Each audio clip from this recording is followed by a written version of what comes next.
आदरणीय संभाग आयुक्त महोदय एवं मध्यस्थ सभी समस्त अधिकारीगण एवं कार्यालयीन सहायक एवं मेरे साथी व्याख्यातागण, सबसे पहले आज मुख्यमंत्री गौरव अलंकरण योजना के तहत संभाग स्तरीय सम्मान समारोह में मुझे आमंत्रित किया गया, मेरा चयन किया गया। इसके लिए मैं सभी का हृदय से आभारी हूँ। जैसा कि आदरणीय स्वामी जी ने कहा है कि अपने कार्यों को बताएं, और उसके पहले मैं ये बताना चाहूँगी, मैंने पुरस्कार की बात कभी नहीं सोची थी। हम एक लंबे अंतराल से लगातार काम करते थे, तो हमारे साथ में जुड़े एक साथी थे आदरणीय दुर्योधन जी। वो हमेशा हमको बोला करते थे, क्यों मैडम आप लोग इतना काम करते हो, कभी क्यों नहीं अप्लाई करते, क्यों नहीं करते। मुझे ऐसा लगता था कि मुझे बहुत अरुचि जैसा लगता था, परंतु मैंने कभी, क्योंकि मुझे ऐसा लगता नहीं था कि मुझे मिलेगा, तो मैंने इस बार अप्लाई किया और मेरा चयन हुआ। इसलिए वो वापस पुनः धन्यवाद।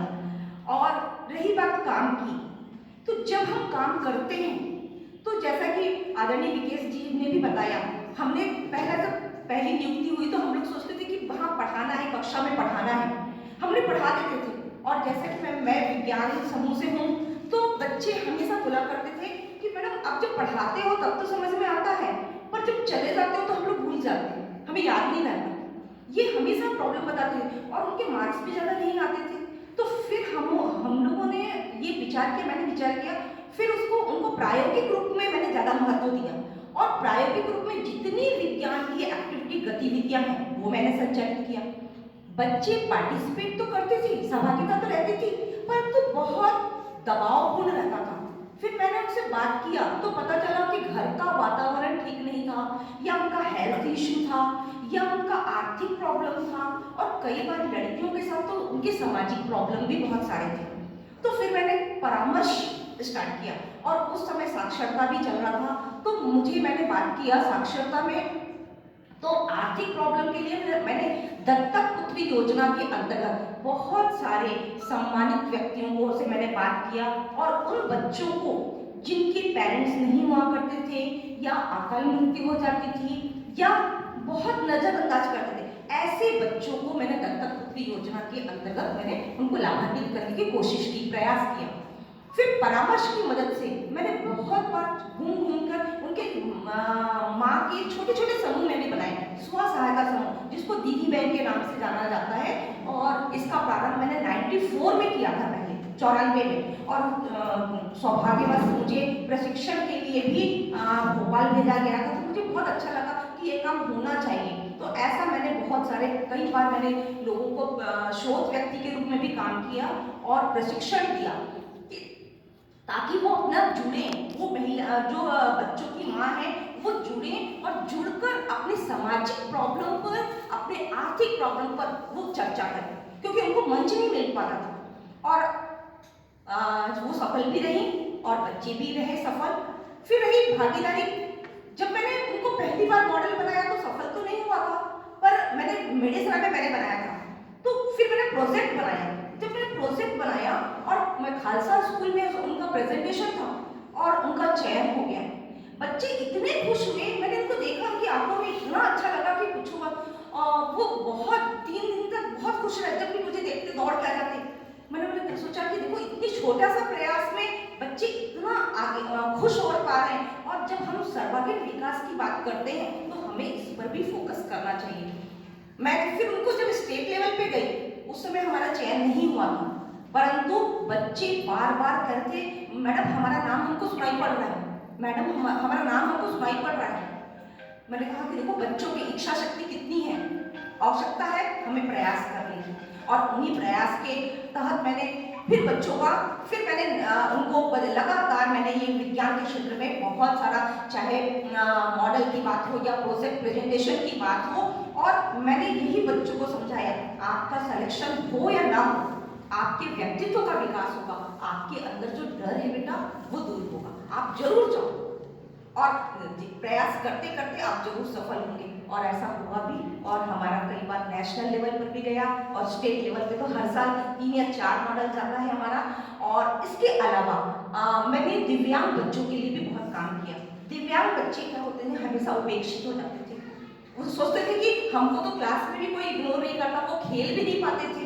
तो ऐसे मैंने दिव्यांग बच्चों को सबसे पहले एनरोलमेंट 9th में जैसा होता है बच्चों का, मैं दिव्यांग बच्चों को आइडेंटिफाई करती हूँ और उसके बाद उनको बार बार बोलने के लिए लगाती हूँ। कोई भी चीज, चाहे वाद विवाद हो या फिर प्रेजेंटेशन की बात हो, उनसे मैं करवाती हूँ और उनको मैं डिस्ट्रिक्ट लेवल पर, ब्लॉक लेवल पर, स्टेट लेवल तक उनको मैं लेके जाती हूँ।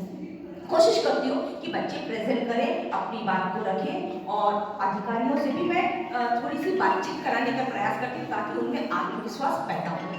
अब रही बात, दूसरी बात ये भी है कि हमारे बहुत सारे बच्चे जो है वो अपने तरीके से प्रयास करते हैं और चाहे चित्र की बात होती है, चित्रकला की बात होती है, तो चित्रकला में भी वो पार्टिसिपेट करते हैं ताकि अभिव्यक्ति का उन्हें मौका मिले, वो अपनी विचारों को अभिव्यक्त करने लगे।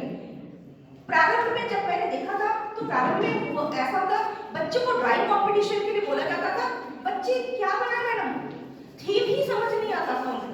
फिर एक एक चीज थीम को हमने, बालिका शिक्षा है तो वो क्या करना है, फिर उसको कैसे सर्च करना है, उसको कैसे प्रैक्टिस करना है, उस पर भी हमने काफी जोर दिया। और स्वास्थ्य के दृष्टिकोण से भी हम लोगों ने, मैंने टीकाकरण स्कूल स्तर पर तो हम करवा ही पाते हैं, तो टीकाकरण और उनका स्वास्थ्य परीक्षण कराया। तो आपको बताने में भी मुझे बहुत दुख हो रहा है कि बहुत सारे बच्चे हमारे हार्ट पेशेंट निकलते हैं, बहुत सारे बच्चे हमारे मेंटल प्रॉब्लम होते हैं, डिप्रेशन में होते हैं, पर लोगों को पता नहीं होता, उनके घर के लोगों को पता नहीं होता कि इनको हार्ट का प्रॉब्लम है या ये एनेमिक है या सिकलिंग प्रॉब्लम है।